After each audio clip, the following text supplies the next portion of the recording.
about trying to get the fair share funds formula changed. And there are two bills that are currently in the House and the Senate that we would like to get added to. So to start off with the fair funding formula, there's four key components. The first one's the adequacy budget, and this is the cost to provide every student with a thorough and efficient education as required by the state constitution.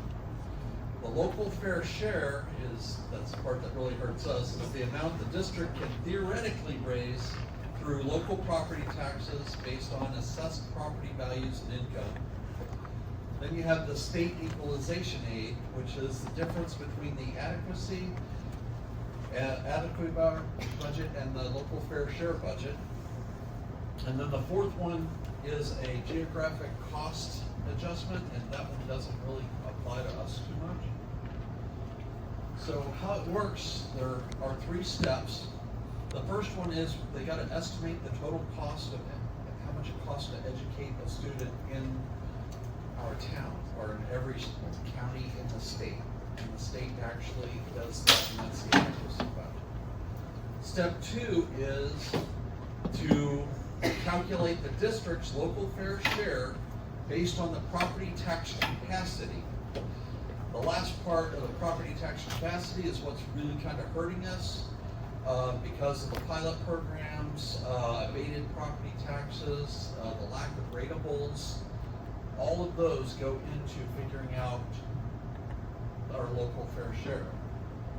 Then the third step is you subtract your local fair share from your adequacy, and that determines how much equalization aid we need to get and where we fall short. So for the adequacy budget is how much it costs to do to get a thorough and efficient education. And that is also determined by an educational adequacy report, which is determined by the state for each district, and they call that obviously adequacy. So for the sake of keeping the numbers easy, it actually costs a bit more than this. To educate a student costs $25,000 per student to educate them. And our district, we have over 5,000 students. So with over 5,000, you're looking at $125 million to educate the students in accordance to the adequacy formula. The next part 2, the formula to calculate the capacity to generate. You know, like when we bought our houses, we bought them for like $100,000. So, but now they're, keeping numbers simple. Some of them are up over 300 now. So when you take 5% of $100,000, you get $5,000. But if you take 5% of 300,000, that's 15,000. So that's a $10,000 difference right there that the state says, oh, we could be earning more money in property taxes. Let's see. So most of our houses, we're not paying what the state thinks we should be paying for the taxes, because our area, we don't earn that much money and we can't afford it. We know that, but the state says they can figure the adequacy on the capacity number. So when we do the pilot programs, so payment in lieu of taxes, if we have the capacity to earn 400,000, but we're only getting 100,000 from them, that means we're shorting ourselves almost $300,000 in taxes for the capacity. Then you have the third component, which is the state equalization aid. In simplified terms, the formula compares the amount the state determines is necessary to fund the district's adequacy budget with the amount the formula determines that the local community should contribute. And one of the challenges of this is the fact that the Education Adequacy Report and the Consumer Price Index does not accurately reflect the increases in the cost of health benefits. This allows the state to help keep the adequacy budget artificially low. The state allows a waiver to go over for the health benefits, acknowledging the need and increased revenues, but it still does not accurately include in the adequacy budget, which means that they can actually actually pay out less in the equalization aid. And then they can also separate categories, and they can actually give us money for transportation, security, certain educational needs, and those type of programs that we have in our schools. So the total amount the state support received by the district is not determined solely by the equalization aid calculation. Now the last part of the formula is where it really gets complicated, if it's not complicated enough, is because they subtract the adequacy budget. So you take the $125 million from our local fair share, which states, and then you take the money that the state says we have the capacity to earn in our taxes and all that other stuff. So, just say that's 75,000. So then when you take 75 million, when you take 75 million and you subtract 125 million, that leaves us with about $45 million that we have to make up somewhere in order to adequately educate the kids. Some of the things that we can do to offset that is very simple. In the back, there's a little flyer with all of our representatives on there. And there's one House bill, it's the same bill, but in the Senate, it has one number, in the House, it has another number. So I put them both on there, so when you're writing, you can ask. So Senator Tiber is there, Assemblyman and Assemblywoman Katz. And it's called the Highlands-Pinelands bill. In the Senate, it's S 4118. In the House, it's A 4860. And even though we're dead in the, everyone knows we're in the pinelands, we're in the wetlands, we're restricted on how much we're building, these bills end at Tabernacle. They don't come into the Pemberton area. So what we want to do is we want to write our representatives and say, hey, we need to get added to that bill, and then that will help get us some more aid to supplement in areas where it's difficult to build and get more ratables. So also, and like I was saying, in the back, there's a bunch of flyers in the back. And there's some links you have to type. Obviously, it's not on the computer, so you have to type in the bill numbers there, but that way you can read them. The wording for each of them is exactly the same, just the numbers are different. So, and then our school is also trying to take some measures to try to cut costs. So far, we've eliminated 2 of the administrative positions. We've eliminated a tech position. We're converting one of our full-time BA positions into a part-time BA position. We're switching from our incandescent bulbs to the LED bulbs to try to lower our electric usage, because we had so many schools. We have some huge electric bills. Also, we're trying to shop around for health benefits to get a lower number, because the 33.8% last year that we got hit with, multiply that by all the people in the district, and we're restricted as to how much we can actually charge the employees for those. So, let's see, we're also reviewing a contract for a shared services agreement with the township, and we're also doing our purchases through co-ops and the state contracts. Another project, everyone says we have all this money, but just to let y'all know, we're rehabbing the Fort Dix School. We're putting a new roof on it, and we're upgrading the HVAC, and we're making some changes internally to bring it up to code. And that is a $19.6 million project. How much is the government paying? Actually, that's where we're actually doing well. We're They should be paying all of it. They're paying all of it. They are. So that's where that's why that did not come into our budget numbers this year. But if the federal government wouldn't be paying it, then we would have to. So in the back, there's a clipboard. If you have any questions, please print your name, number, email address, and what your question is. Why do you got to put it on a clipboard? Well, Well, if we run out of time, because these guys will get into You closed just like the session. school board, you don't wanna take no questions. No, I'll take, what's your question?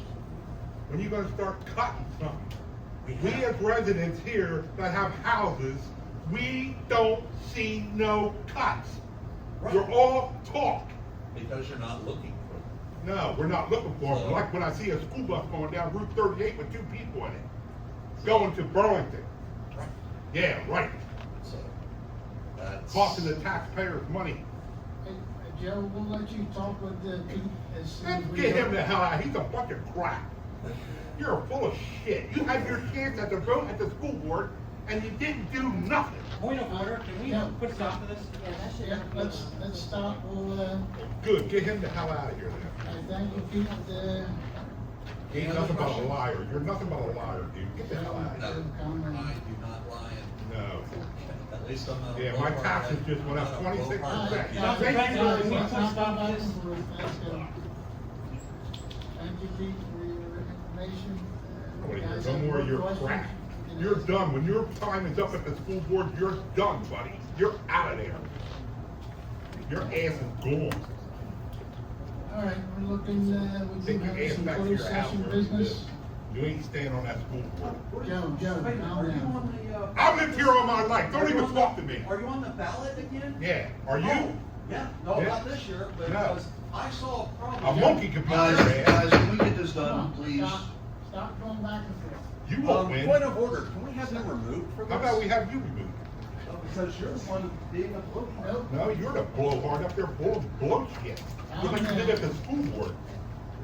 All right, I'm looking for a motion to go into What are you closed trying session. to- We have some. Move Look business at to to ask. the school board here, coming here with All that right, shit. roll call, please. Somebody wants to hear your shit. Who wants to hear your shit? Shut the fuck up. Hey, Oh. stop that, guys. You sound like the Mayor's mayor. allowed to say it, so I can say yes. You sound just like the mayor. Yes. Let's Oh, stop. yes. Mr. Ward, Yes. Mr. Dewey, Mr. President, why are you allowing him to continue? You like that? Why are you both instigating it? Both of you go to fuck home. I think you are. All right. Jesus, I think you are. Come on, let's stop. Everybody, please, let us continue with our business. We'll be back as soon as possible on the closed session. These things at the old school, when they go out in the parking lot, whoever comes back wins.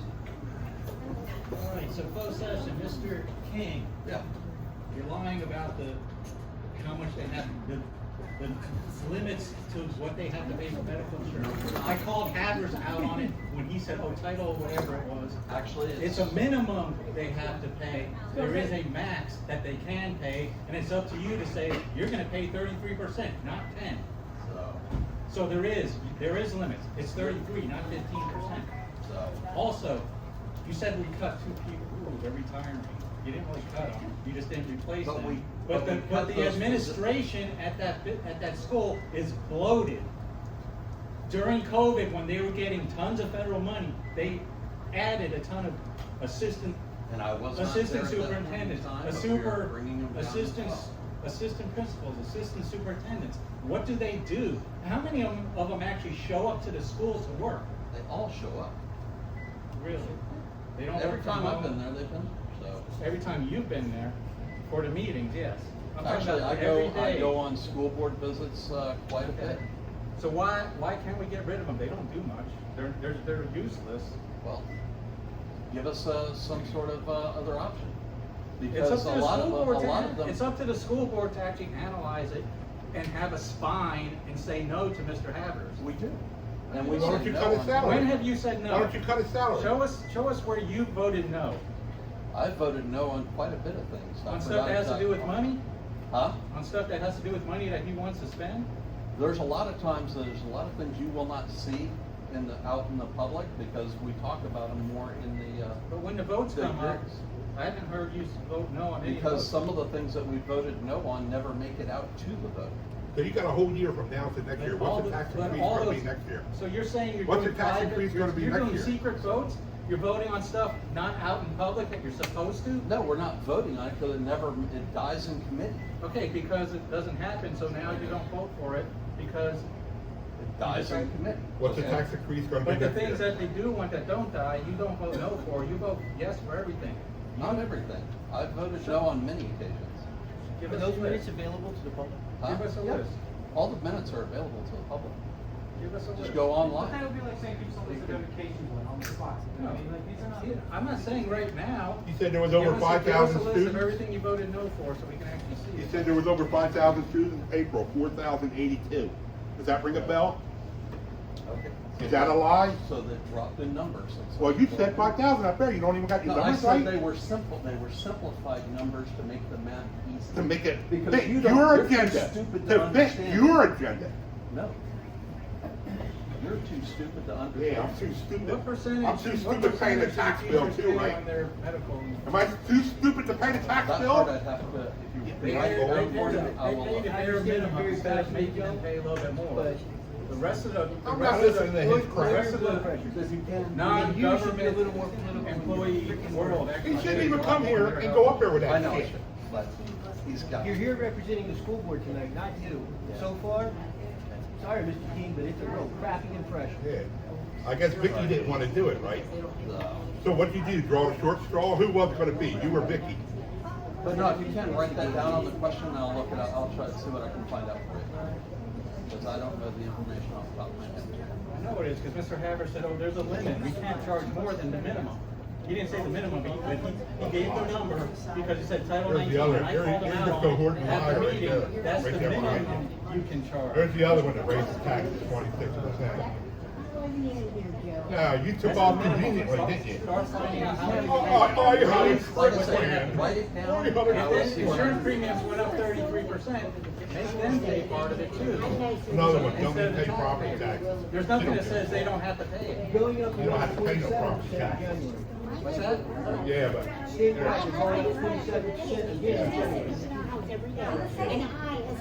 know this. and how many people you got living in your house? My union. My children. Ask people. Excuse me, Yeah. guys. So you know what, we need to quit You bashing. think Man. they can negotiate something better? Man, No, him, he's the one that started it. I understand that. I walk in and I see you yelling at me. Well, he's been sitting there yelling at me. I just walked in.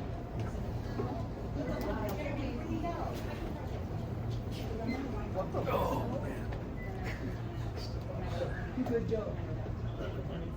I love you, brother. You're passionate. Action taken into a closed session. We'll move on to public comments at this time. It's council's intention to preserve the level of respect, courtesy, and civility required to successfully conduct the public business. In this regard, the council should be addressed during public participation as a collective body and not individual members. In order to respect the speaker's time, council members will not engage in a dialogue or debate with the speaker. Other council members should feel free to ask the speaker a question or questions once recognized by the council president for the purpose of clarification. Council members can offer comments on the speaker's remarks once the speaker has concluded his or her comments in their allotted 5-minute time frame. All right, thank you. Who wants to come up first? Alex, don't run anybody over. It's all subscribed.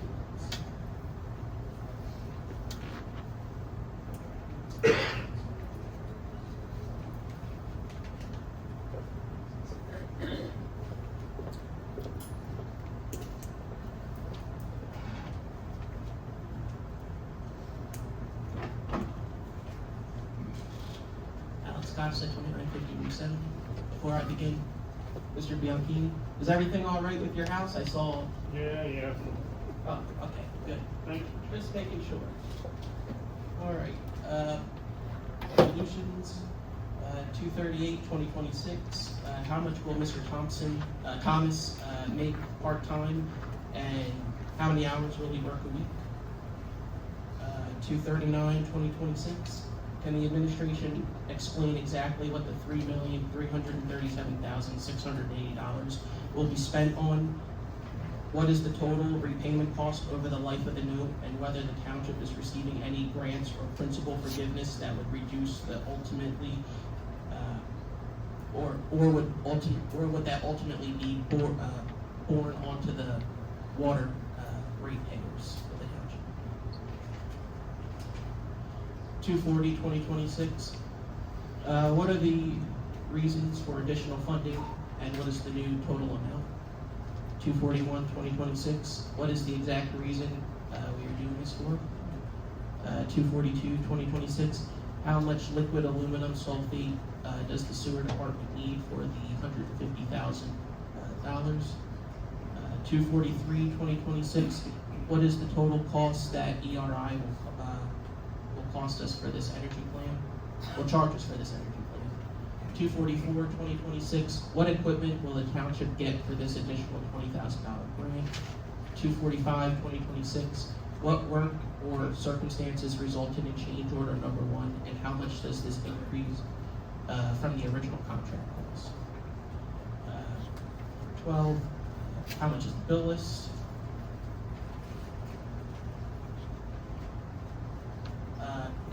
I do have a few things that need to be addressed.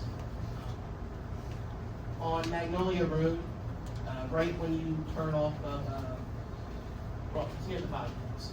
Right when you turn on to Magnolia Road, you have the sharp corner, and then you go up. There's a very dead tree right next to the road, and I assume it's a township tree only because there is a sign on the tree, and then it's next to a gas line, so I assume that it's a public easement. Even though Magnolia Road is a county road, I only note that it could be a township tree because there is a sign on it, a litter sign. So I just wanted to see if we could probably get that cut down so it doesn't fall on anybody or block the road.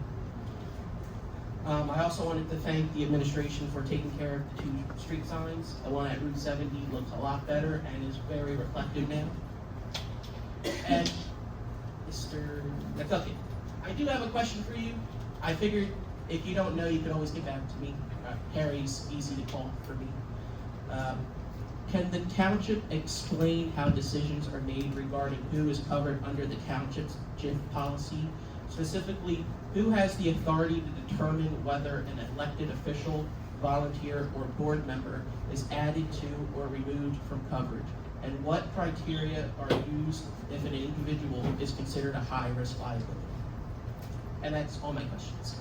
Thank you. Maybe an overaddress, I don't know. It's not. Okay, 238,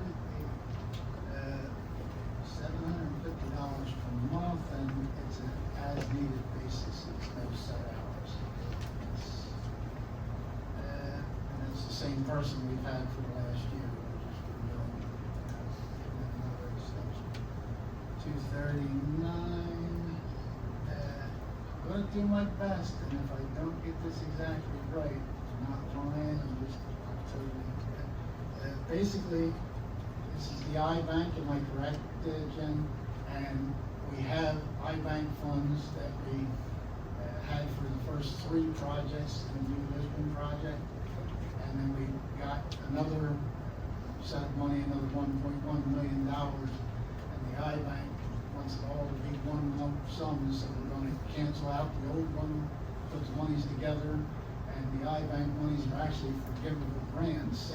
So, even though it's $3.37 million, they're forgivable grants. So, they want it all lumped into one thing. We're canceling out the ordinance for the original funds and adding on the 1.1 that we just got at the last meeting, I believe it was, and making it one lump. And it won't cost the ratepayers anything. It's a forgivable grant. And as long as we do everything that they say, it's a forgivable grant.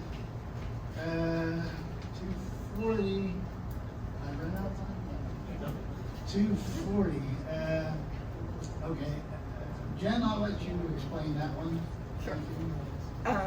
So when the work that we're doing along South Lake Shore Drive, and part of that is to install guide rail, when the contractor was out to install the guide rail, they had a water main. Now the water main was marked out, but due to the material of the water main, the mark out wasn't perfect.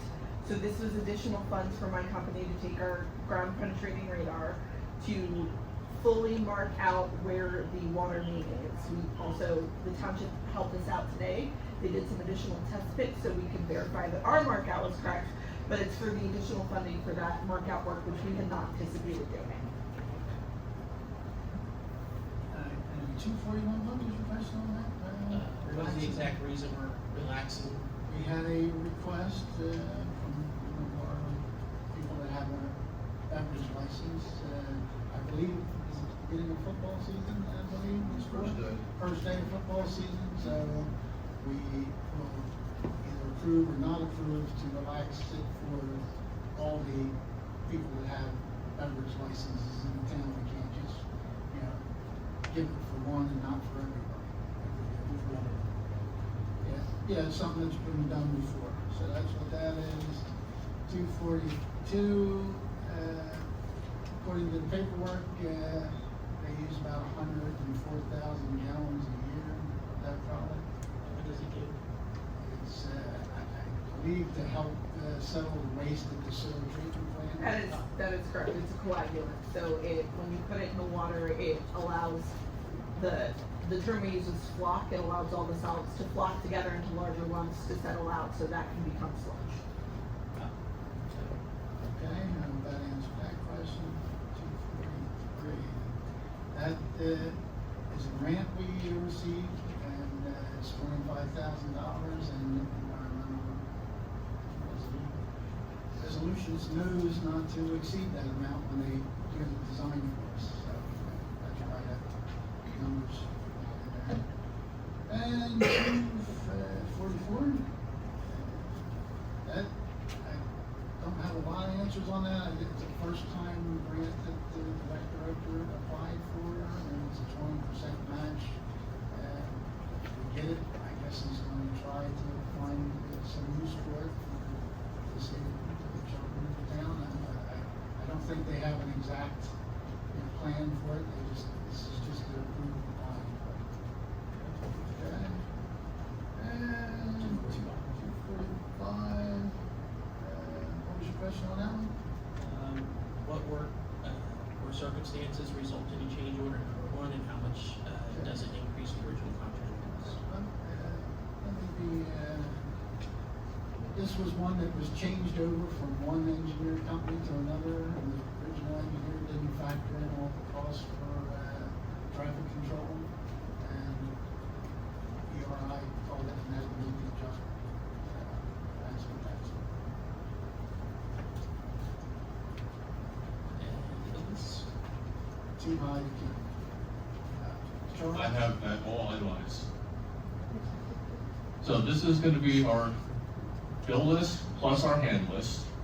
All the, I'm getting every expense from the town, everything. So the entire bill list total with all expenses combined this time is $7,077,666.67. Of that, $2,589,412.75 is the school tax. $2,223,621.17 are the county taxes. So that combined is roughly 2/3 of the total right there. Then we have three expenses that are fairly large within the bill list. Those are solid waste plus the start of two of the projects, South Lake Shore plus the Fort Dix Water Main and Bull Bridge Park. Those expenses are already approved. This is just actually doing the work now. Those three combined plus the solid waste add another $635,000. When that's subtracted, when all of these things are subtracted, we're left with $1,629,535.87. When payroll, insurance, and our regular expenses, which total $1,266,458.18 are subtracted, that leaves the bulk of these items, which is $363,077.69. There you go, so you got a very well explained bill list. Have a nice evening. Yeah, I'm not gonna be able to use that. You wanna take a picture of it just to remember? Sure. You mean you just can't give them the whole thing? Got 500 copies of it.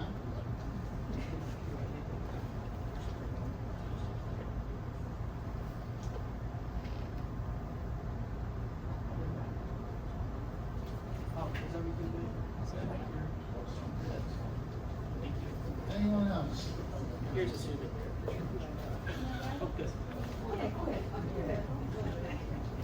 I'll be quick, because Alex Please, asked most of my questions. Wait to get up. Oh, Alex is everyone's question. I have 5, no extensive break. Billy Tuchess, 23 Leon Street. Okay, so, 2/39/2026. What changed between resolution 89/2025 and the new 3,337,680 water bank financing? 2/40/2026. How much additional money is ERI receiving for South Lake Shore Drive and why? What is the total for the new Fort Dix project, 2/45/2026? And then I have an ordinance question, so I'll wait for that. Okay, again, 239, like I said, it's iBank money, it's forgivable grants. Last year, we had 3 of the 4 projects out there, it was about $2.2 million. And we just got another 1.1 and change this year, and the infrastructure trust wants us to lump it into one. They don't want it to be 2 separate accounts, so we're canceling out 89/2025 and making a new one, putting the 2 lump sums together. Again, it's not costing us any money, as long as we do everything we're supposed to do right now. 240 was total cost of $4,000 for that extra expenditure. 245, yeah, what's the total? The new Two total. forty-five, that was a, sorry if I may. The new total for the Fort Dix. No, that was a $16,000 increase is all it was. I mean, yeah, it's a lot of money, but unfortunately, I guess ARH, one of our kind police officers out there just standing with no patrol cars. So they factored in the cost of the officer, but they forgot about the car to get out there. So that was the No increase. scooters and no horses? I guess not gonna stand out there for that length of time without a patrol car, exactly. All right. Thank you. Thank you. All right. Next up.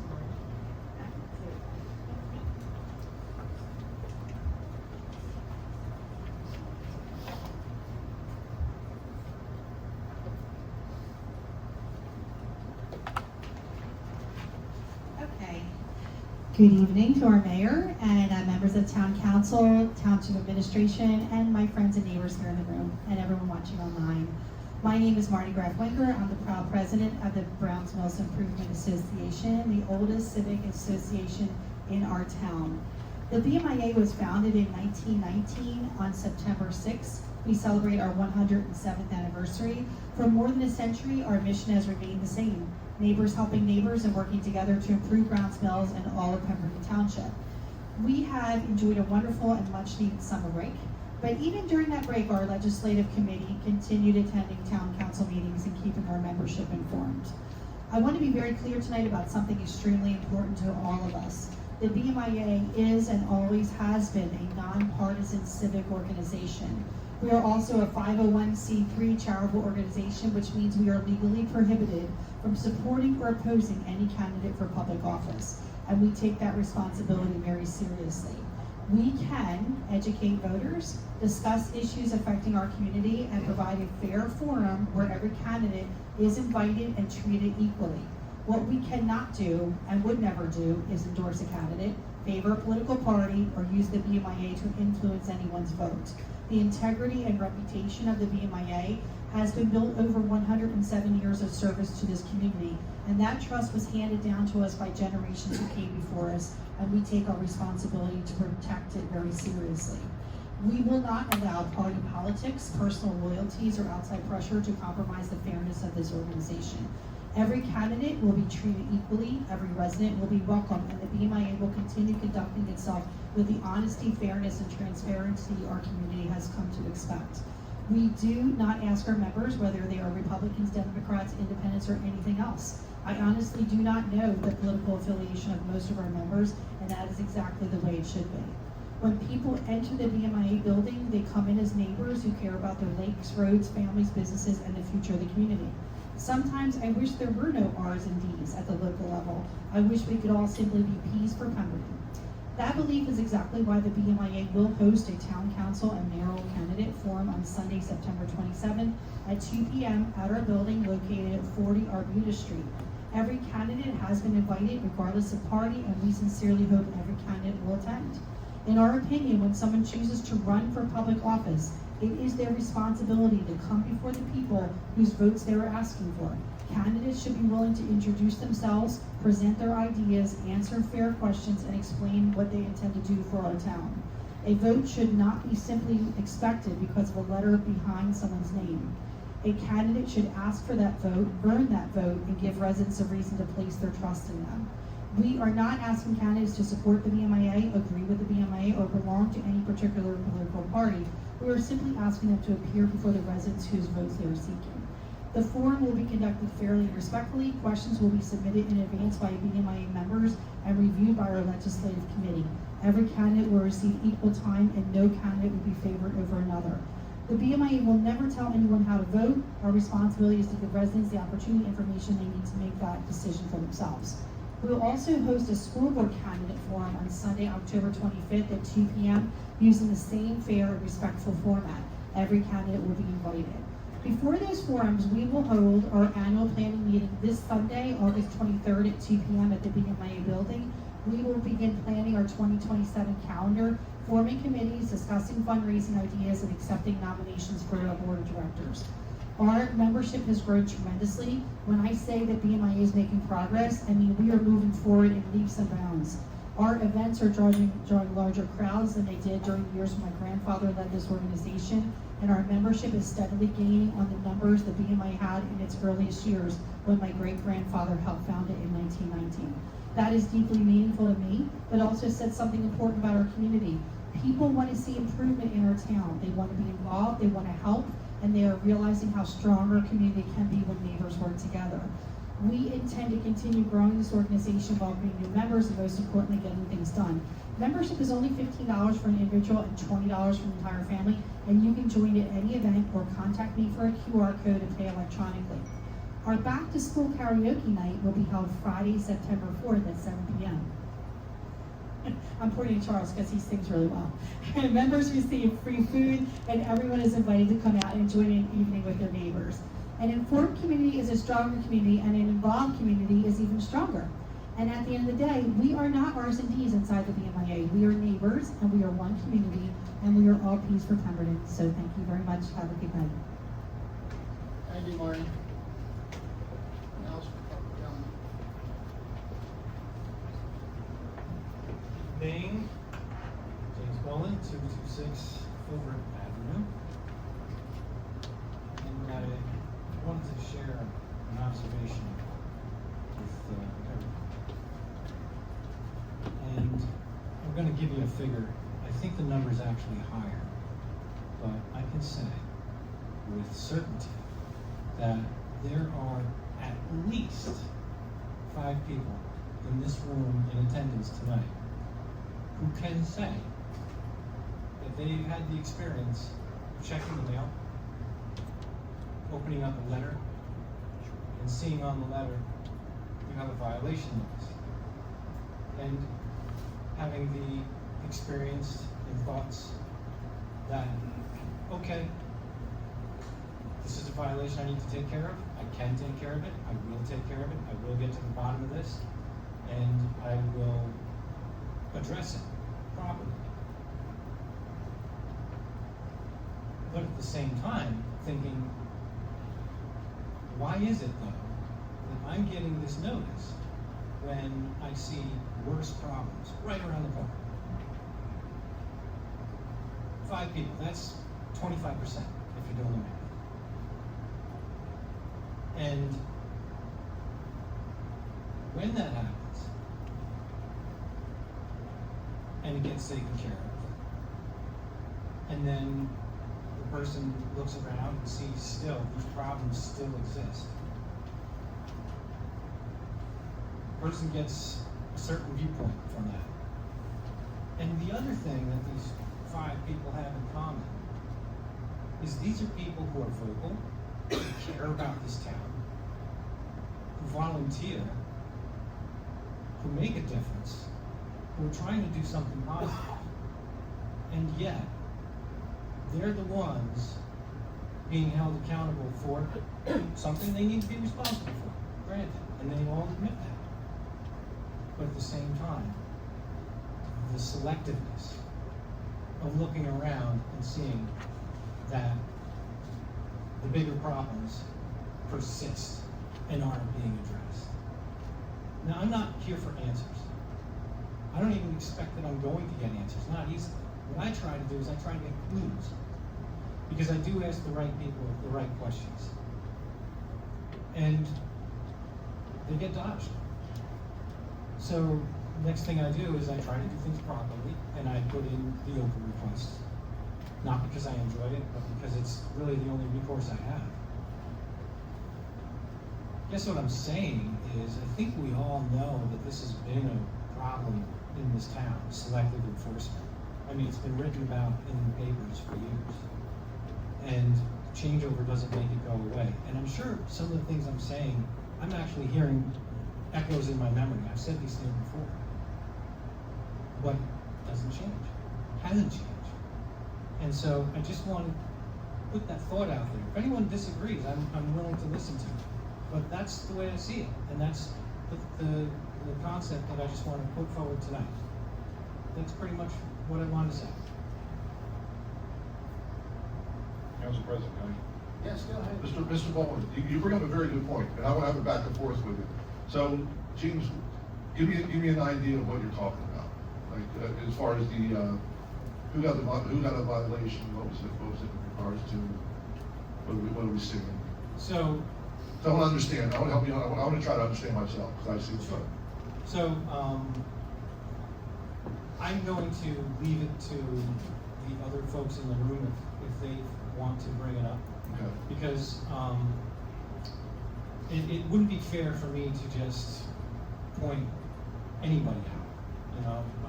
So what I can say in general, yeah, someone would say, okay, I've got something that's a little bit unsightly, okay, but there's something 10 times more unsightly right up the street. Right. Someone who has a car without a cover. Meanwhile, there's an illegal car business right up the street. I got you. Multiple. Yeah. You know? Right. Someone who says, okay, I have temporarily stored stuff in my yard that I am meaning to get rid of, and it's been there for a couple of weeks. Meanwhile, the stuff that I said about other places, which have bigger junk piles, which have been there for years, are still there and stay there. And you do an open request and you find out it hasn't even gone to court. So how can someone say we're doing everything we can if it hasn't gone to court? And someone might get a notice over a structure that is questionable. And even though it's kept neat, but meanwhile you have multiple structures right down the street that have been eyesores for years. That getting a notice about overgrowth. Meanwhile, there's a house down the street that is collapsing.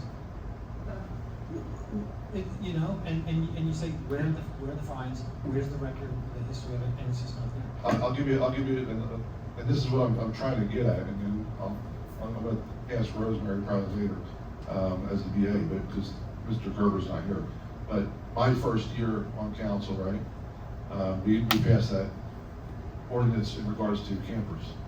I had a 28-foot camper on the side of my house. I didn't have a cover. I got a violation notice. I bought a cover, right? But then now as I look around today, I got a 40-foot RV down the street from me that's parked in front of the yard on top of water lines, sewage lines. And I got another guy that has a camper down the street from me, parks it out in the street. So I agree, I understand what you're saying. I think it has to do with having enough staff and getting out there, and then, hopefully the people are doing the right thing. Well, when it comes to staff, understaffed, turnover, change of you know, who's in charge. It doesn't matter. It doesn't matter. I mean, this goes back to the, you know, the patriarchal years, and nothing changes. It doesn't matter who's there. But I'll share a couple, you know, thoughts on that, which is,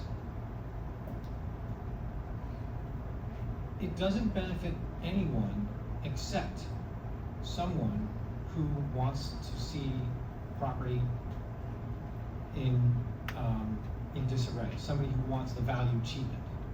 That's the only person it benefits. Someone who wants to buy the property cheap, an investor.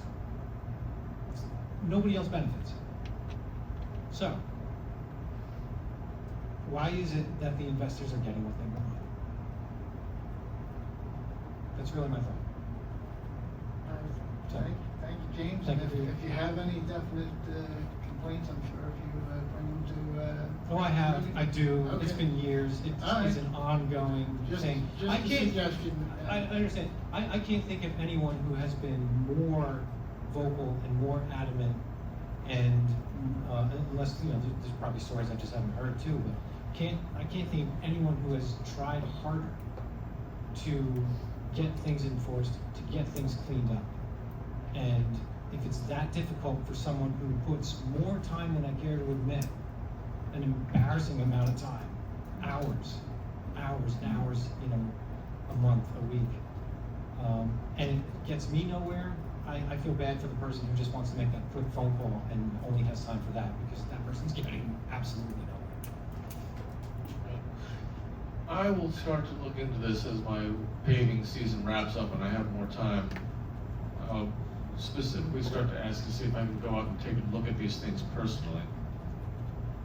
Yeah, I appreciate that. You can open my opers, and I'll at least tell you where, you know, the direction I took, and then, you know, see some of the things. All right. Thank you. Thank you very much.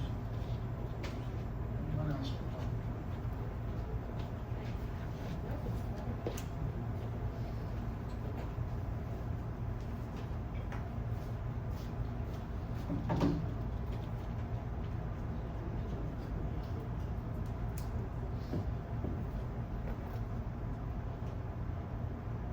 My name is Will Durkin. I'm here on behalf of the Pineland Center in Mount Misery at 801 Mount Misery Road.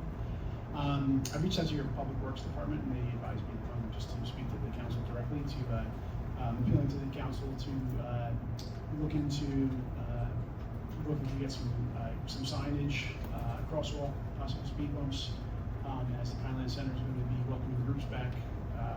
They do run programs on both sides of Mount Misery Road. You guys did a beautiful job of paving Mount Misery Road a few years back. It's fantastic. As people come up from 70, there's no signage. It is rather fast. As they come up to, some people travel kind of fast.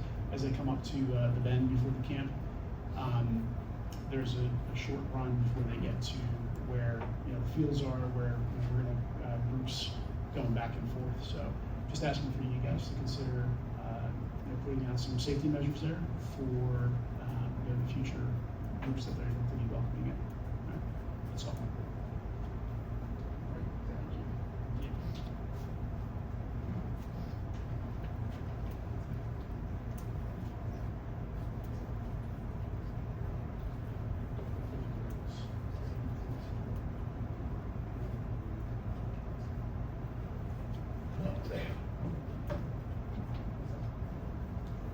At 3317 Birmingham Road. For resolution 238-2026, Alex had inquired about what we were paying for the purchasing agent. He was told $750 a month as needed. Is he getting $750 a month, whether he's working or not, or do we have a time frame on that? Hopefully we're just like not utilizing this person and throwing the money out the window. I might have misunderstood on T40-2026 when asked about the additional funds that were going to be utilized into the South Lake Shore Drive. I thought I heard that while putting in the guardrails, it damaged the water lines. Kinda wondering how that happens and how it ended, it's costing us $4,000. For 2/44/2026, the 20,000,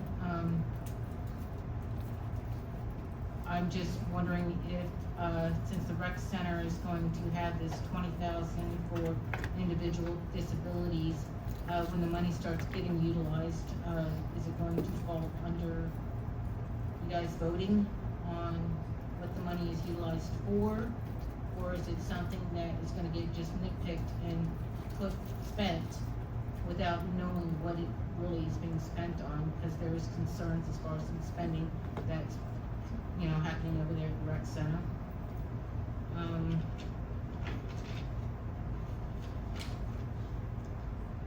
I wanted to state that I had concerns when I seen that we were having a presentation on the fair funding formula at the beginning of the meeting.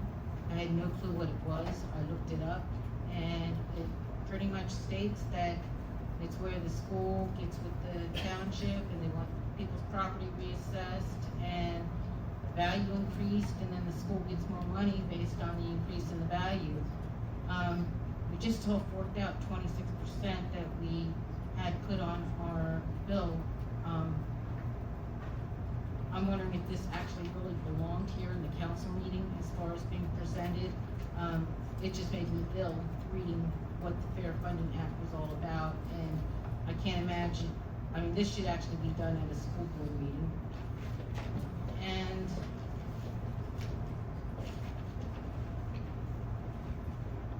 in reference to what James was talking about, it seems like a lot of things in Pemberton here, some people get fined for things, and then right down the street, someone's doing the same violation. And it reminds me of a situation that I'm going through right now where these containers are being put on a property across the street from my home. And the comment was made by those people, well, why should I have to move my containers? Father and son has all kinds of containers out there too. When people are having that mentality and the township is accepting this, that's wrong. So we really need to get on this stuff, because it's just making all these, not only people, but contractors walk all over us, and that's why everything starts looking bad in our township. We really need to step up on that, and I'm wondering if you guys are gonna go ahead and take that initiative to do that. Long time ago, I had requested no truck traffic on Birmingham Road. They did it for half the road, but not for the rest of it.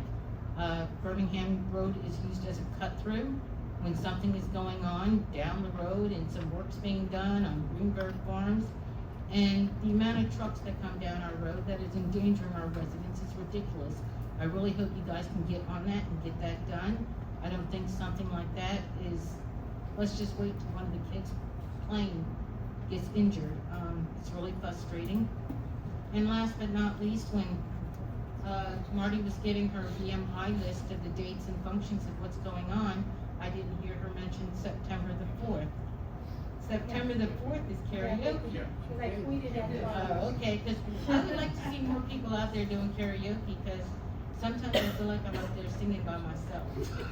So, but if you can answer my questions and address my concerns, I would appreciate it. I can start with one if you like. Go ahead. My last conversation with Mr. Gerber, the trailers across the street from your house were cited that day, waiting for a court date. The truck traffic, as I sat out in the audience with you when this all went through prior to me sitting up here, they couldn't put no truck traffic because we have Cybron down there. So the trucks still have to have the right to be able to go to Cybron. It started from there going through so that it would shut down any traffic, potentially supposed to shut down any large traffic going through our area. But it starts. Shouldn't they just be grandfather clause to stop, like, just the other day when we had the traffic being rerouted down our street? There was a lot of. There's nothing you can do about detours. If it's an emergency situation, the police have to send the traffic somewhere, and it's going to go anywhere, even if it's not. Yes, it's only prevented by access. Those signs don't have anything to do. All the bridges are 80,000 pounds, so a truck can legally go through there. The reason the truck signs were put up was because the roads are not wide enough for the 53-foot trailers that often go down there. So the truck signs are from the post office going down the other way, towards North Pemberton. Alright, and, back to 238, by law, we have to have a qualified purchasing agent. That's why we only have this one on a month-to-month basis. He gets utilized depending on how much buying gets done, he gets asked, make sure it's being done correctly and stuff. That's why there's no hard set amount of time that person's there. They send him an email to look over a proposal for a purchase. He approves it, or he tells them what they didn't do correctly. It's saving us a lot more than having somebody here being paid $60,000, $70,000 a year to do that job. We don't need anybody with just a part-time person. And we've had it part-time as long as I've been coming to these meetings and Well, stuff. it's part-time and as needed. Well, There's a but- difference between the two. Yeah, I mean, when we had it as a shared service, I think it said not to exceed 16 hours a week, so, but, I just know we have a need for it, and we thought that we could do it better without having a shared service. I think a shared service was costing us around the same amount. I think that's how we came to this dollar number month to month for this person to do it, so. Hopefully we're getting $750 worth of work out of them. I think we are at 240, as we explained to you. They did do mark out, Jen explained, but the type of piping, the mark out was not accurate. That's why we had to spend the extra $4,000 with around penetrating radar to accurately. We had over 4,000 foot of guardrail going on, and it hit the pipe once in the first 100 feet, so we had to stop and get it correctly marked out so we didn't have more pipe damage. So, and what other one did you have? 244. Yeah, like I said earlier, I was just applying for the grant. I really don't know. Tried to reach out to Ken Local before the meeting, because one of the other councilmen had that question, what they were going to use it for, and I really don't know at this point. It's just applying for the grant.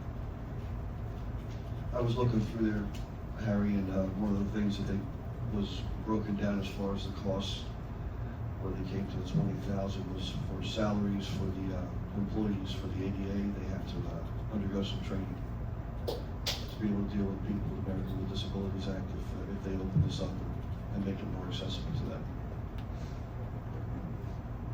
Hopefully that gives you a little more insight.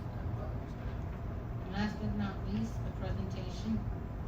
It was requested that they just do a presentation, and perhaps it's because we have YouTube and they can reach more people here. I don't know. We lend them 10 minutes of our time to give that presentation. If anybody had any further questions, then Pete or someone could answer them. That's all. Yes, it wasn't for us, but we are Pemberton Township, so the people here are more upset about the 26% school tax increase. That's what made So- it terrifying here. so you- 26%, and now we're doing a presentation that is telling everybody that your house may be reevaluated and your taxes may go up more because we're gonna reassess the value so we can get more money for the school. Well, I mean, normally towns do reassessments about every 10 years anyway, so I don't know if we're getting a big due for that or not, but it happens on a regular basis, It's just something that I know a lot of people are hurting with the last increase. No doubt. And this is just kind of another fear brought forward, saying, oh my gosh, this is going to go up again. But that's all I was asking. Just for informational purposes only. All right, thank you.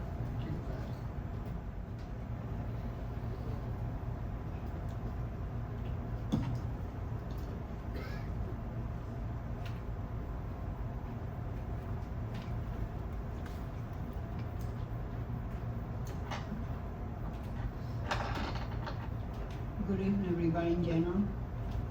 My name is America Phillips. We live in presidential aid for almost 47 years. And I'm not a happy camper tonight. You see me. I'm a very quiet person and I am an observer. What is taking place in this administration right now, we have to get our marbles together. We gotta work together as a team, please. Are we competing with Lamberton right now? It's it. All of you took an oath. You didn't decide. For the people. And we put you there. And we depend on you making the right decision. We don't have to like each other. But we gotta respect the reason who put you there. And do the best, not the reason who put you there, but the community. Because you know what? I worked during the carnival. And it said, many people came to me and told me, you better be ashamed of yourself. But you know what? I'm the kind of person, I listen. I don't argue. I observe and observe. And it said, because please, I don't want to see in November the person who sucked the taxes to us. I'm a taxpayer. And I'm paying a lawsuit right now for the person who's going to come and sit over there. I hope the people open their eyes. If anybody asks me, it's not because for the grapevine I hear that. For people. And the newspaper is like garbage.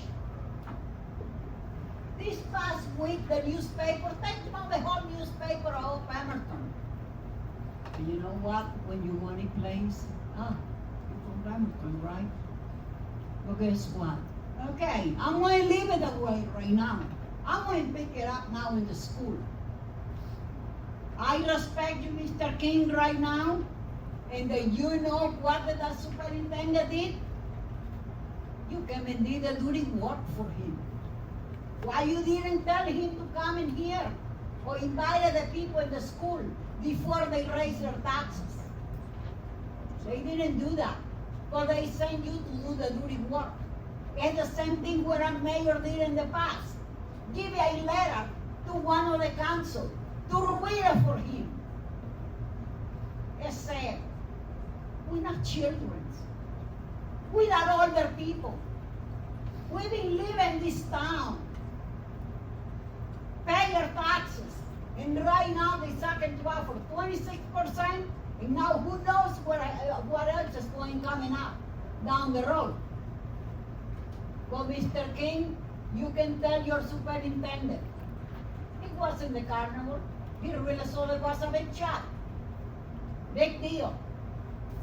Represent PEMBERTON with a green shirt. That's where my tax money goes. And the sad part it is, you, Mr. King, and the other person, the whole school board throw us under the bus. And you were one of those because you did go yes, yes, yes. Nobody wanted to take it. But you know what? Take a walk in PL alone. How many houses are in the market right now? Do you think that people can live with 26% right now? Why you didn't have a meeting before that? Okay, now I'm going to pick up on the fire department. Where is Mr. Agostoni? Oh, he's not here tonight? As a firefighter? I know that I see a firefighter in the back. There's a fire in the fire field. Our next question to the administration. You bring in 2 developers. You bring in one off of Junction Road. You bring in one to North Pemberton Road. You don't even have fire department firefighters. What are you going to do when there's a fire over there? Or a fire over here? I like to see Mr. Agustoni in that answer. I know you, Brian, you are on his side, I know that. But what he did to this township, that's not going to change, because people never forget. It was under somebody else, I be in the fire field. But for that, I'm very proud. I have a pride that I refuse to belong to PEMBERTON Township Fire Department in any way. I'm a certified boss, but guess what? Tell Mr. Agustoni next time to come to the meeting. And Mr. Mayor, I do not appreciate what is going on in this place. Thank you. Ms. Phillips, anyone else? for Yeah, public sure, why comment? not?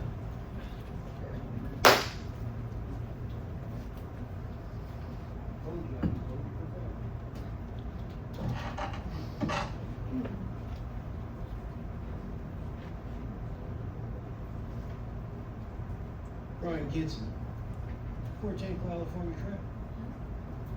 Let's get a few things clear. One, there's a difference between being a firefighter and fire police. Two, there's a difference between wanting to support the township fire department and not wanting to do it because you don't like somebody. If you're gonna make accusations about me in the public room, okay, I'm gonna defend myself in the public room. I am not on his side. I am not always on his side. He and I disagree quite often. He will even tell you that. I will repeat what I said at the last council meeting. I've watched that man over 34 years bring this township and its emergency services up to a level that it was struggling to get to. I have watched that man get updated equipment for this department, updated training for this department, reorganize this department. And instead of having 5 separate companies with 5 separate chiefs who want to tinkle on each other's ankles over what side of the frickin' road a call is on, he consolidated and made one township department. I am sick and tired of the people in this town crucifying that man. I'll repeat my statement. Love him or hate him, you can't hold a candle to him when it comes to fighting fire. He has dedicated his life to this township and to this department. You don't have to like the man, show him the respect for the things he has frickin' done. I'm getting sick and tired of having to come up here and defend my department and my chief. Every frickin' week I walk in this room. And I would expect the 5 of you sitting up here to try and curb this habit, which is continuing. The only reason I stepped up here this evening is because my name was mentioned.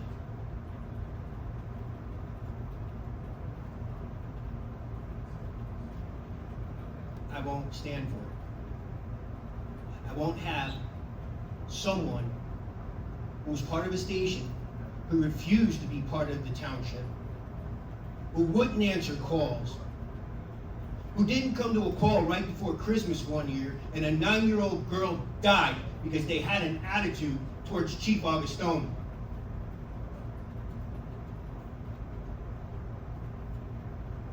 I will defend that man. I will defend this department, right, wrong, or indifferent. And if I have to stand alone to do it, so be it. I am asking all of you as the council of this township, who are supposed to support this department, to try and curb this issue, because it's becoming a nasty freaking habit.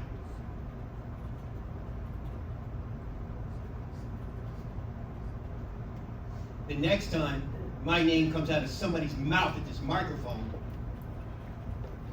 trust me, the conversation's gonna have a completely different tone. Good night.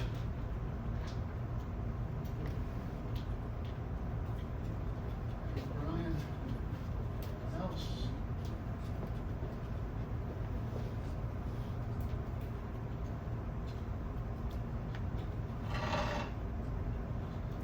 Good evening, Mike Salka, 92 Straight Town Road. I only had 2 things until lots of other people were talking and other stuff came up. Let's go about the fire department stuff. In increasing it would be fine if we didn't give pilots, tax abatements, and everything else, where we're not getting the taxes to cover increasing it. That's all on you and the past administrations. Again, Katie Haldonian, you did not have to give a tax abatement. You did not have to, if you read everything correctly. You did not have to. All you had to do was introduce it. It was your vote that said, yes, we're gonna give it to them. So, and that is plain English, if you just read it. But maybe it's Pemberton School, you know, not reading English, but I read it, 22% proficiency. But they get 26% extra to take care of that, to keep the 22% reading proficiency for their graduates. All right. The community energy plan, what exactly is it? You're paying ERI to be a consultant, but who's actually writing it? Do we have one and we're just updating it, or is this brand new?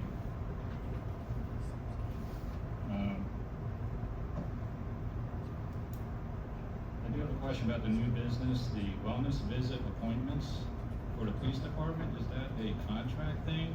Because I thought we paid for insurance and for their medical insurance, and according to Affordable Care Act and all that, all medical insurance is supposed to cover wellness visits 100%.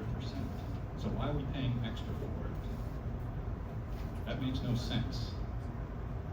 There's supposed to be no co-pays if we're paying actual insurance. If we're self-insured, explain that versus paying for insurance. If we're self-insured, we shouldn't be paying for insurance every month or every quarter, whatever you pay. Next, the code enforcement versus police or whatever. Someone mentioned trailers of father and son. He doesn't get tickets because he's politically connected. Isn't he like high up in the Pemberton Republican Party here? Ordinance is about parking. Code enforcement versus police. Drive around, people parking in their front lawns. On Straight Town Road, there's been a white Chrysler 300 has been parked right by his front door for the past 2 or 3 months. Driving by, where's the tickets? Where's the code enforcement violations? Police can give those tickets, it's an ordinance. It's just sitting there. They can give him a ticket every day and make him pay until he stops doing it.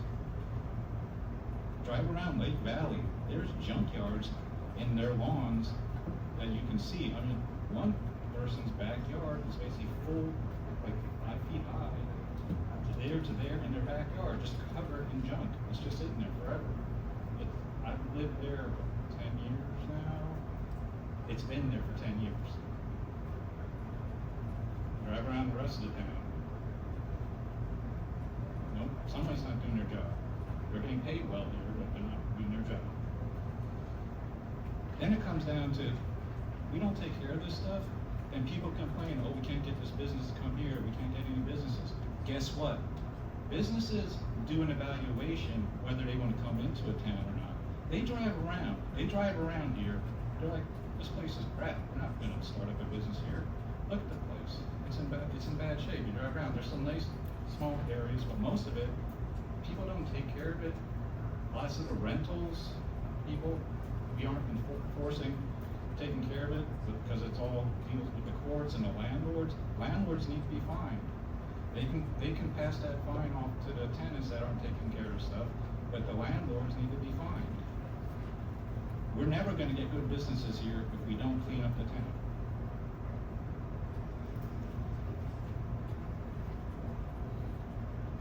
So the only thing I'm really looking for is the community energy plan, question-wise. Other stuff you can comment about, but do we have one, or is this brand new? Who's writing it? Since ERI is just a consultant. It's a grant, and ERI is doing a design for us out in our parking lot to see if we can possibly add some EV charging stations and possibly a solar canopy. It's the first step in a possible second grant to carry out the project. Yeah, so. That's fine. I'm just wondering, because when someone says community energy plan, I'm thinking it's like the whole community to figure out how we're going to take care of the whole thing and go to LEDs and street lights and everything. It's kind of fast.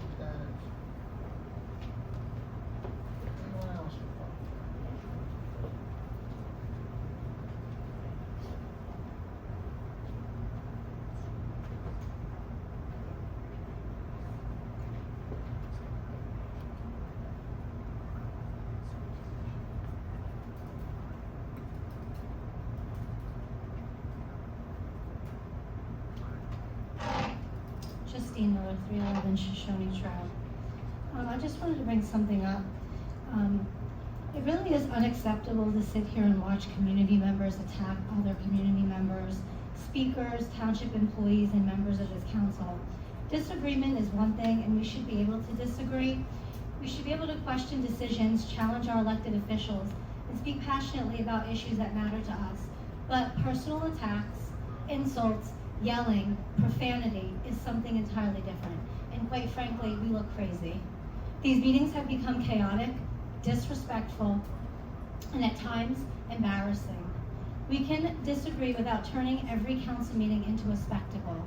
Someone made a good point about businesses doing their due diligence before deciding to invest in a community. Think about what they see when they look us up. If a potential business owner watches one of these meetings and sees people screaming at each other, using profanity, making personal attacks, and a room that appears completely out of control, why would they want to do business here? We talk about wanting businesses to come into our township. We talk about economic development, improving our community. Then we have to consider the image we are putting out there. We cannot say we want people to invest in our town while publicly presenting ourselves as a community that cannot even be civil to one another. And we also need to talk about time limits. Why do we have established time limits for public comment if we're not going to adhere to them? The speaker is given a certain amount of time. That limit needs to be enforced consistently and fairly for everyone. Allowing some people to continue well beyond their allotted time only contributes to meetings becoming longer, more disruptive, and more difficult to control. Rules cannot be enforced when it is convenient. If there is a time limit, enforce the time limit. If there are rules regarding decorum, enforce those rules as well and apply them equally to everyone. We are adults. We should be able to come into this room, disagree with each other, and still show one another a basic level of respect. I'm asking the council to take back control of these meetings, establish a clear and consistent expectation for decorum for everyone. Passion is welcome, disagreement is welcome, disrespect and disregard for the rules should not be. We should do better. Very well put, Justine. Very well.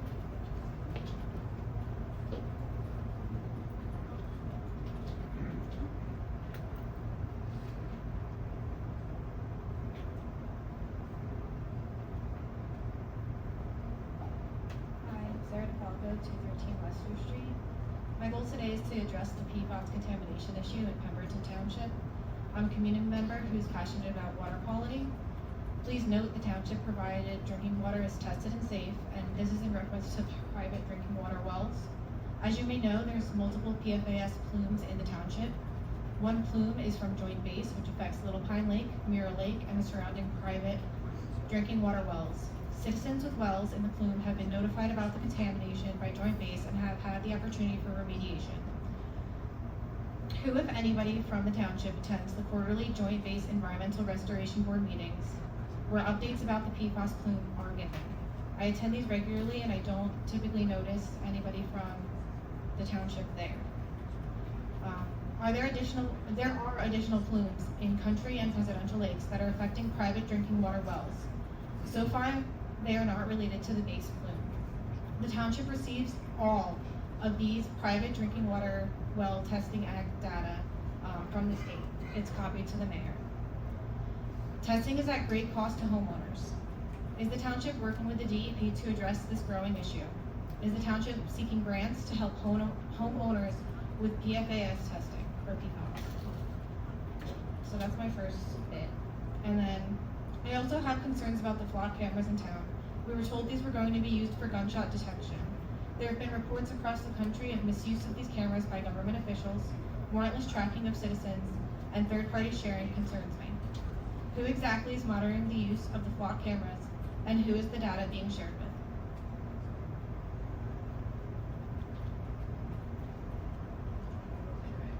As far as the PFAS, I believe there's a number or two of our environmental committee. Tom in the very back, he attends that. He's a member of the environmental committee, and I attend the environmental meetings as a liaison. But, we do get updates. As far as the funding, I believe we've approached the federal government for funding on some of these projects and all. I'm not well versed on it, but I know we are trying to get what we can. The federal government just put in, or is about to put in in 2 new test wells in 2 new areas.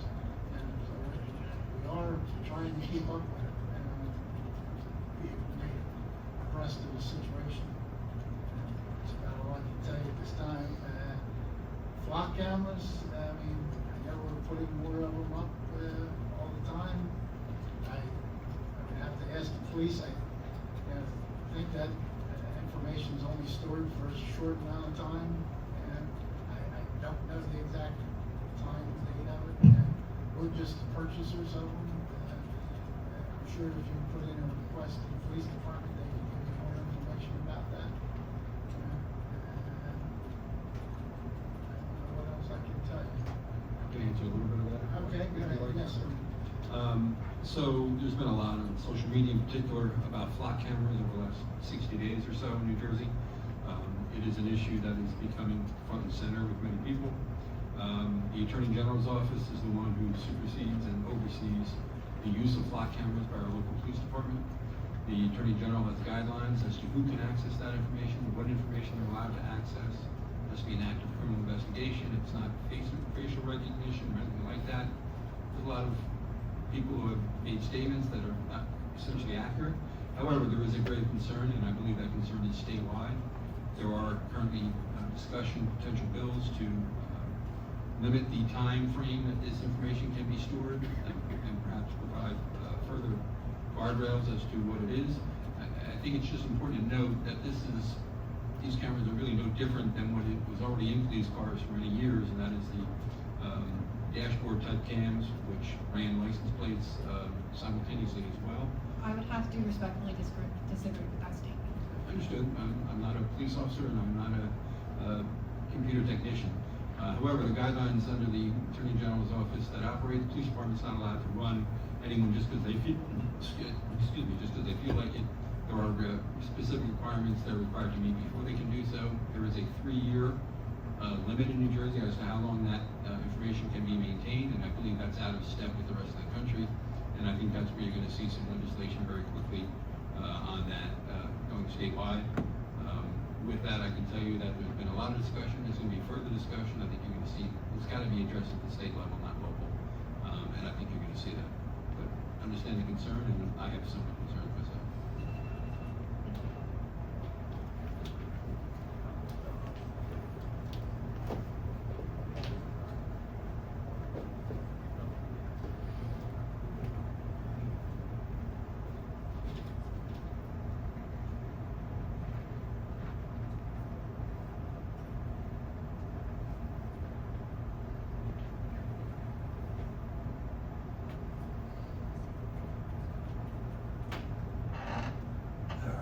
First thing, I'd like to apologize to everybody at home and in the room that I did act very inappropriately earlier, and my sincerest apologies on that.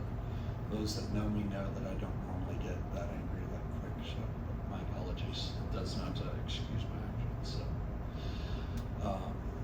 But for the school, I want to let people know school physicals are due on August 21st. On August 28th, they're doing sports physicals at the high school. The Genesis portal is open, so please fill out all the forms. That way it makes your first day of school much easier. The first day of school is going to be September 4th, and the first 3 days they're going to be running a modified schedule to make sure all the buses and everyone gets to school on time. So they're going to stagger the starts and ends on that day, on those first 3 days.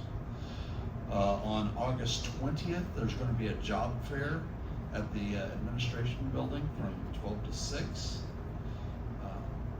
This year too, there's been changes to the dress code. They're going to be doing the portion of that. Also, once school starts, please watch out for the buses when the red stop sign comes out. I've actually seen many times where people have actually gone around even with the bus stop and people crossing in front of them. And thanks to Justine for this information. The open houses are Helen Fort Middle School is the 25th from 9 to 1 and then 6 to 8 p.m. And the 26th is the one at Newcomb. Let's see. Yeah, that one's going to be 9 to 10:30, and then from 5:30 to probably about 6:30. Then on orientations on the 25th, the high school JRTC from 8 a.m. to 3 p.m. On the 26th, Dembo Creighton kindergarten is going to be from 10 a.m. to 5:30 p.m. Dick's Pre-K is 10 a.m. Dick's Kindergarten at 1 and 5 p.m. Emmons Kindergarten is at 2 and 5:30. Stackhouse Kindergarten is 2 and 5. On the 27th, the high school is having their new students from 7 a.m. to 2 p.m. PECEC is a new parent orientation on from 10 a.m. to 5:30 p.m. Meet the teacher dates at PECEC, Thursday, September 3rd. Upper elementary at 1 o'clock, lower elementary at Dick's 2 p.m. Back to school nights. On the 10th is the Helen Ford Middle School. The 14th is the lower elementary schools. The 15th is Fort Dix and PECEC. PECEC is from 5 p.m. and BG 6 p.m. On the 16th is going to be the upper elementary schools. On the 22nd, Newcomb, and on the 28th is Pemberton Township High School. So, do y'all have any questions for me? Only question I have, you said about the 20th job fair, where is that and what time? That is at the Brotherhood Building in the Borough, the administration building, from 12 to 6 p.m. on the 20th.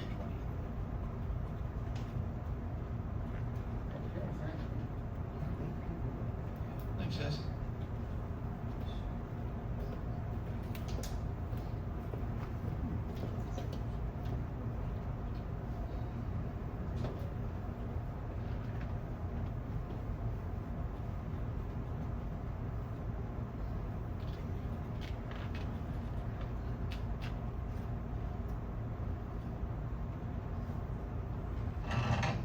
Nikki Adams, 613 Sander Drive. Most of my questions have been asked. I do have some though. For the 2026, is any of that money being used for the Greenberg Farm water system?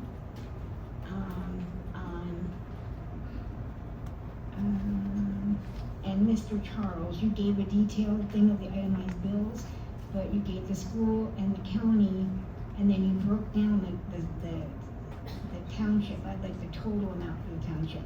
Oh, I did get that.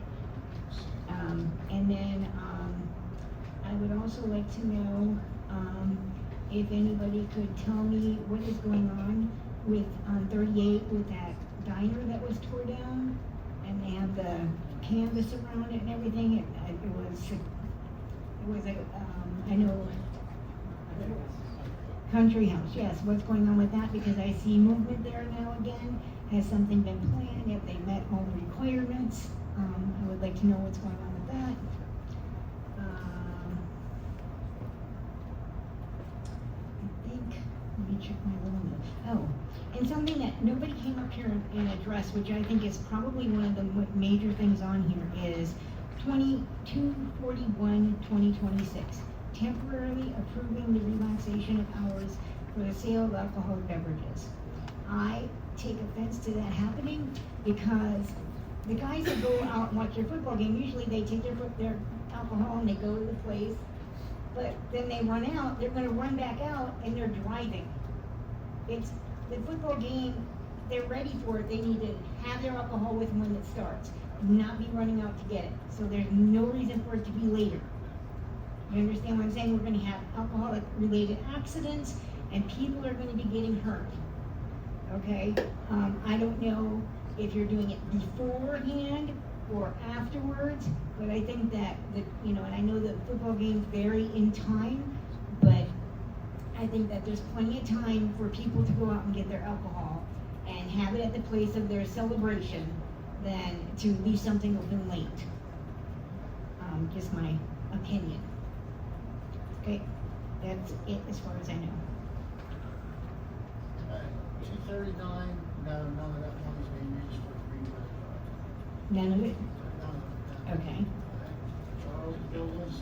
Yeah, the total bill list, was like I said, $7,077,666.67. After school and county taxes were taken out, that left a sum of $2,264,632.75. And that includes the entire bill list, plus health insurance, plus payroll, plus township bills, gas, electric, and other services. Okay, so basically it's pretty much even with the county in the school. It's, yeah. Right? Yeah, the way it sounded when you were explaining it and you're breaking it down, it was like, oh, it's only one something after you take all those things out. But all those things are basically the same things that the school and the counties pay for. The water, the sewer, the lights, and all that. So you really like can't separate that. And then about the country. Country House was approved by the zoning board, I believe, about 2 months ago, and it was just memorialized, last zoning meeting, I believe, and that means they can start working. So did they get fined for disobeying the rules that were put down before they ever started? That I do not know, I just know that things were approved. Well, I would think that, and I would hope that they would have been fined because they were supposed to build on the footprint of the country house, the existing thing. And where this stuff is happening, you know, if you're not finding them, again, that goes to what other people have said here today, the rules aren't applying to everybody. You know, and you have that, you know, in a family even, kids, well, you didn't make her do that. It's like, yeah, the rules are the same for you as they are for your sister. Okay? It's the same thing that this township needs to be doing. What's good for the goose is good for the gander. And that's where a lot of problems come around here. Right. Next person.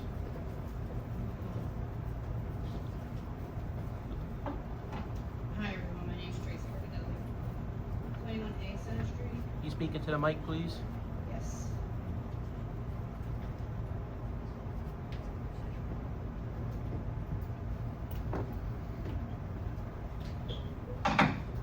Okay. My name's Tracy Riccadelli, 21A Center Street.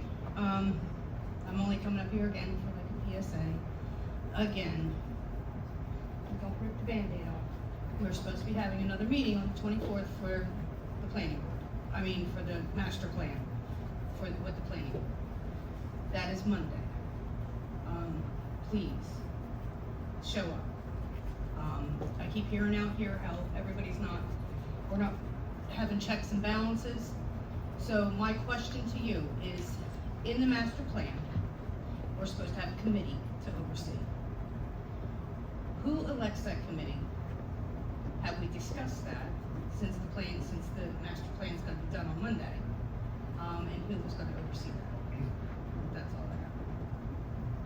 I'm not sure your question about the committee to oversee, the planning board is the committee. No, I mean for the master plan. So, Okay. yes, the meeting is still happening on Monday. I have no Band-Aid to rip off. This was a further 2 minutes. There was a committee formed within the planning board who discussed the amendments to the master plan. So it was a subcommittee of the planning board itself that did all of that. And going forward, will there be a committee overseeing all of this? So That to I- make sure that they're That I don't have an answer to. I'll be honest with you. I don't know the answer to that, and I don't know whose jurisdiction that falls under, to be honest. So I The don't. planning board is in charge of the master plan, not the governing body, not the administration. So the planning board is the one who decides what the master plan should be, Right. and they are the ones who supervise their own master plan. So they'll be the ones supervise that the- supervise everything. There won't be just a certain committee to just oversee. I can't speak, you can do it by committee, but the master plan has to be approved by the entire planning board, by majority vote. Oh yeah, no, I'm aware. I I was think talking the about only thing that will come back to us if there are any ordinance changes because of the change in master plan, and that will come back to us. Okay. That's all I have. Tracy, as you know, as well as I do, the problem with people you're asking to show up, the problem's not with our planning board members. They're eager for this. problems with our paid officials showing up. But stick around, you'll hear more.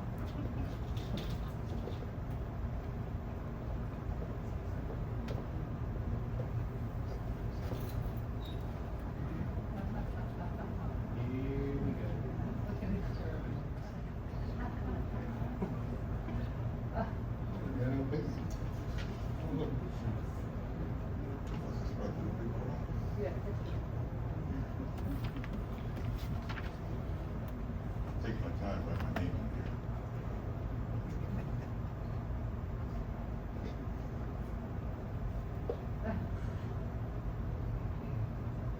Lambert Avenue, 08015. How's everybody doing? How you doing, girl? I don't look too happy. I had some questions about the shopping center, where we're headed. Any news on a grocery store?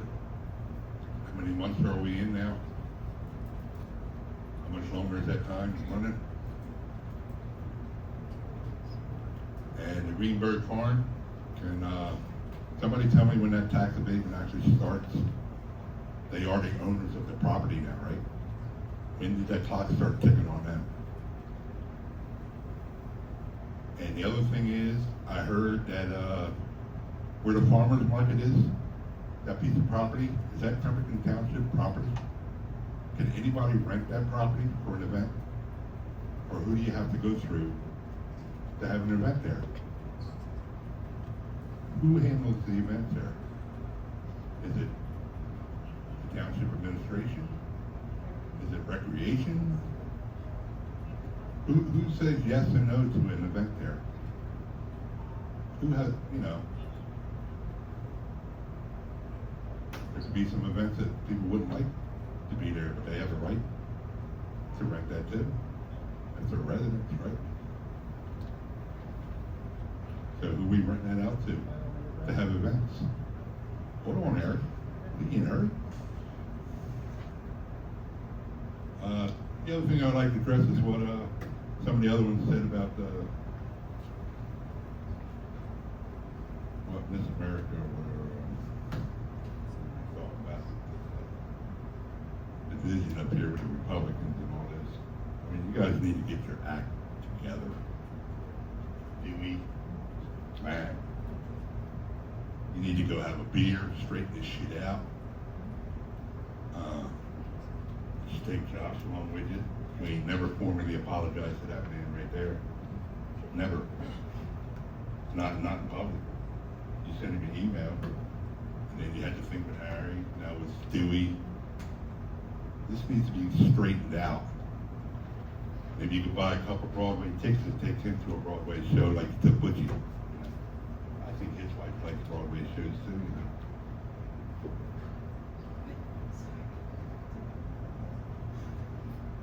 You went? You got a Broadway show out of all this, right?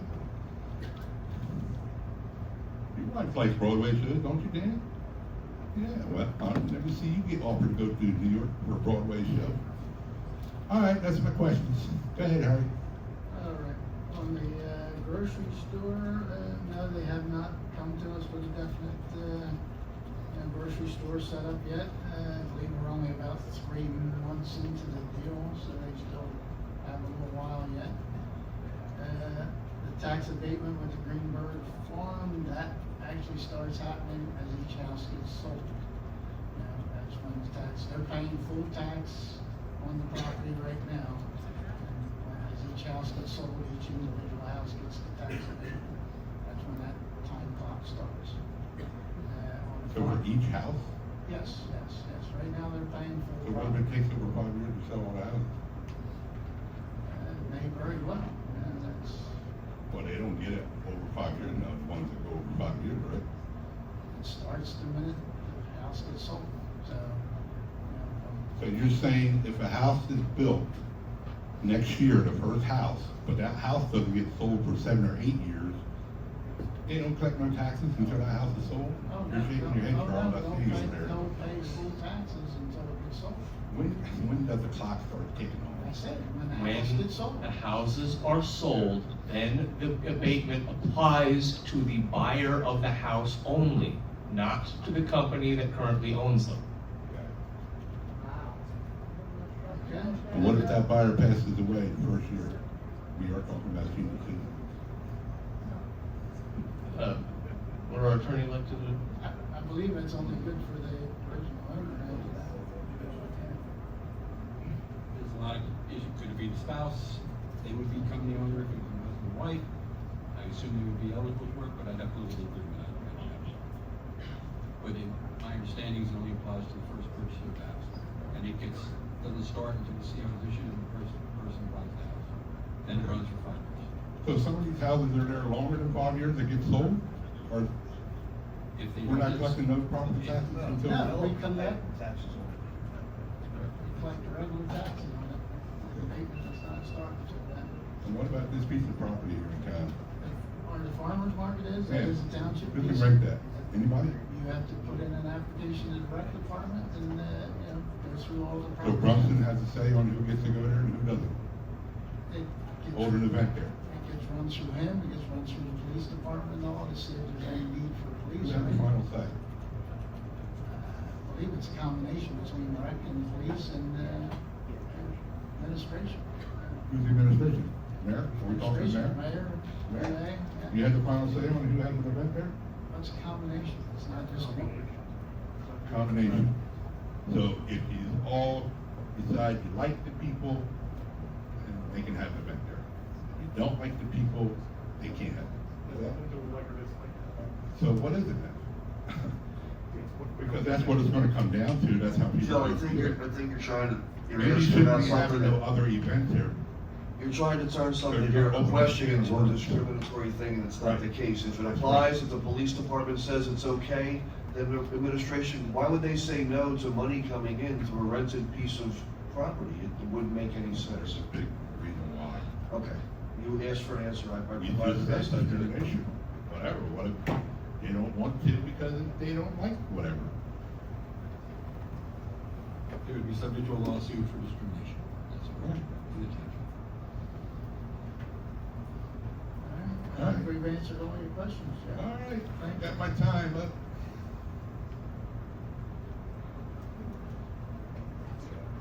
I want a beer. All right.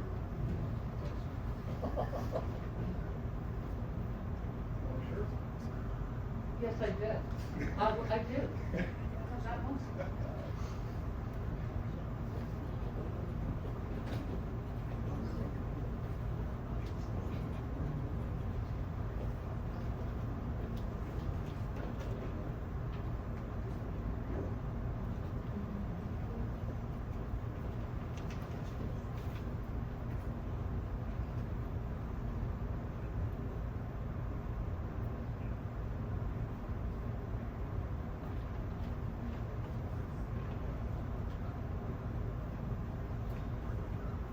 Hello, yes, I did like his shirt, and, I am gonna strongly consider writing it in, but, you know, 'cause I don't like the way it went down when you got voted out of the mayor's seat, in a way. And the reason I didn't like the way that went down, my name's Michelle Foreman, is because all you guys have excuses why the county commissioners over there with Abby, he wasn't, there's a million reasons why you guys made excuses, why he couldn't be put in for mayor. But I'm gonna say how I feel about it, just because I want it on record. He's been here his whole life. His family's been here a long time.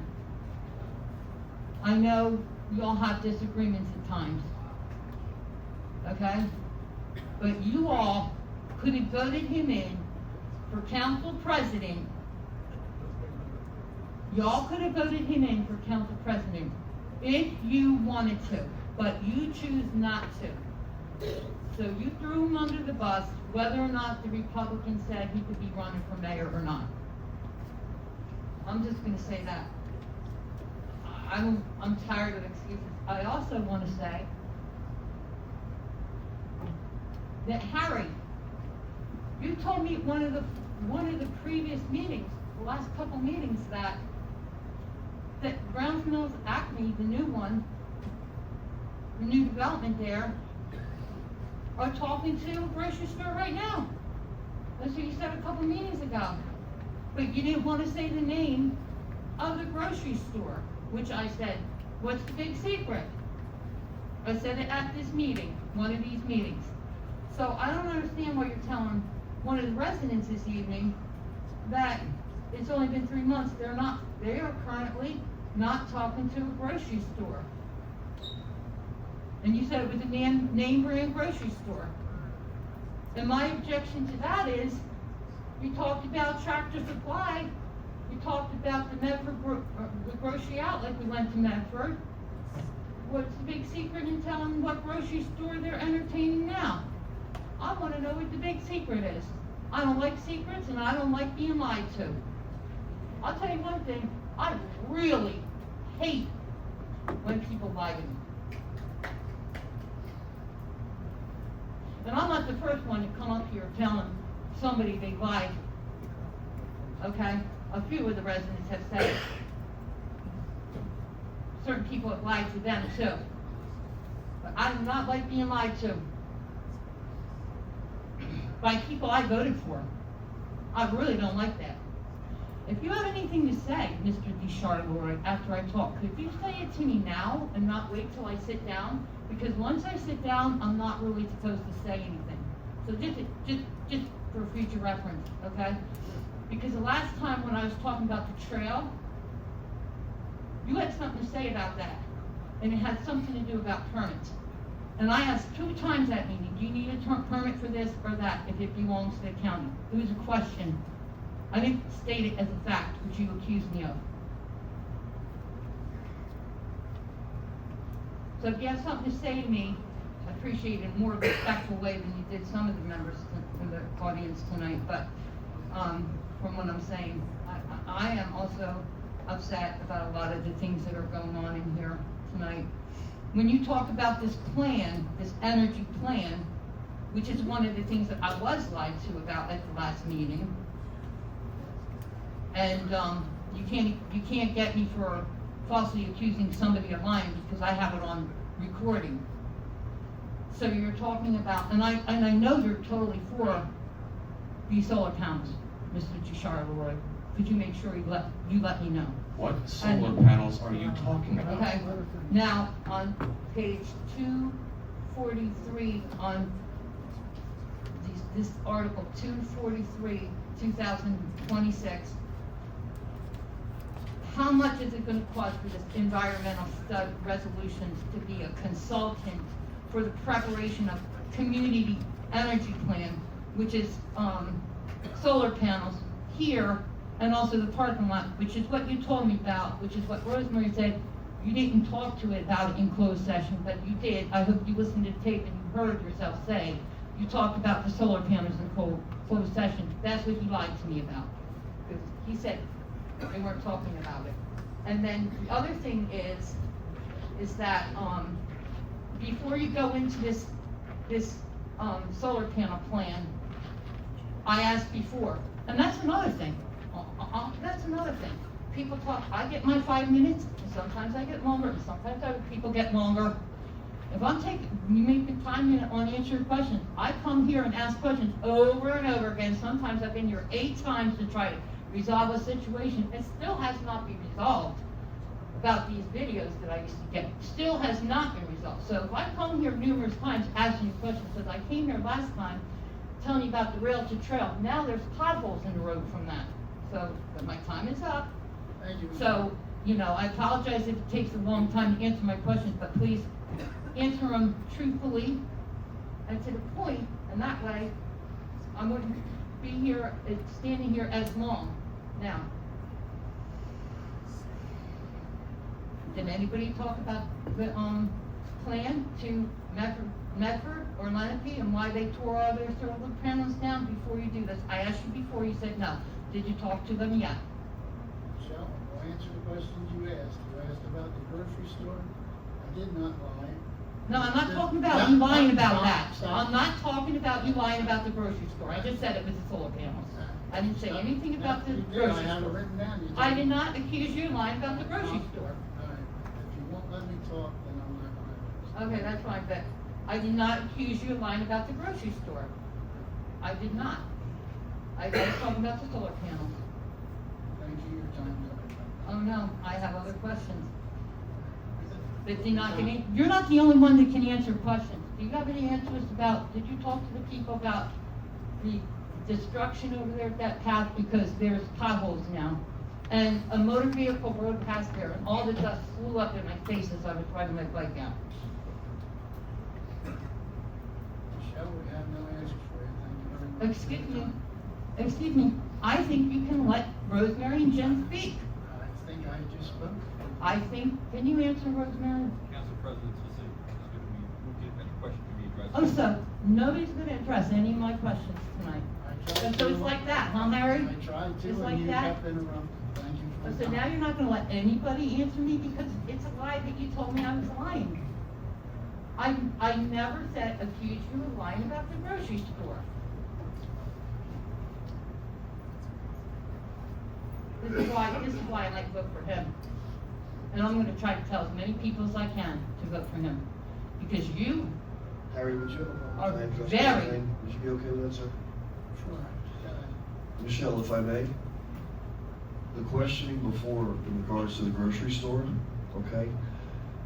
The question was, do they have one? Is what came from the public, and the answer what, to that. today, tonight? Yeah, the answer to that is no, they don't have one. They have 2 years to get one.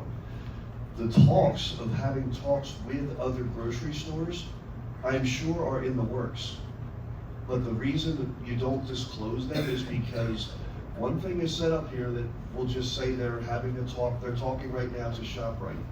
By the time that statement comes from here that they're talking to ShopRite, and they're not talking to ShopRite to my knowledge, I'm using it as an example, folks. Before you know it, this meeting's over. Social media tomorrow, ShopRite's coming in 3 weeks. That will be what it gets turned into. So the choice to not divulge any information of who they're speaking to is probably wise, because next thing that happens in 6 months, when it's not ShopRite, or they still don't have a grocery store, we get accused of being told that we told the public that they have a grocery store, when that is not the case. They are speaking to grocery stores. They do not want to divulge that information because they don't want that to be put into stone in people's heads. It raises expectations, and then the disappointments are larger if they don't come to fruition. So Does that you're make saying sense? you guys know, but you don't want the public? I don't know. No, I don't know. Okay, well, that's what happened before when they told us about grocery outlet. That's why we don't want to do it again, because everybody expected grocery outlet, and is that why we're not doing it this time? My opinion, Yeah. not fact, my opinion, it raises expectations, yeah. It was a big disappointment. I was disappointed. Grocery Outlet's a great store. I think it would have worked fine here. And when Yeah. it didn't, everybody gets upset. So we're better off holding off until they have something in writing.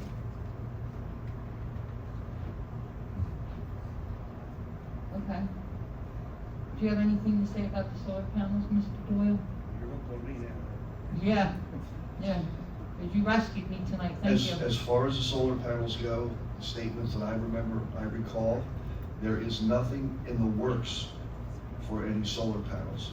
Oh, I thought it was like. solar No, panels that over was there. in talks before about a possibility that fell through. That's not being chased. Now what they're doing is they're going to do, what's it called, an energy what? Refresh my memory? Community energy. Thank you, community energy plan, okay? So they are going to look into possibilities. That doesn't mean anything about any definite solar panel possibilities. All somebody said was, what was it, reference to 4 charging stations or something? Or maybe that wasn't even a specific number of charging stations, but the possibility of having EV charging stations here. And maybe. She also mentioned maybe solar panels. Could be. Again, this gets turned into, tomorrow there's going to be solar panels above the parking lot. That is not the case. They're going to look to see if through a study, it may be a possibility or not. How much is that study going to cost? I don't know, I don't have that. Okay. Okay, well, at least we know, I hope there's gonna be somebody coming here and explaining it all to us before you guys vote on it. Thank you. For the record, EV charging stations were approved by the council 4 years ago. You know, pretty sure they had the funding, but I never, heard what happened. We approved it, we never got done.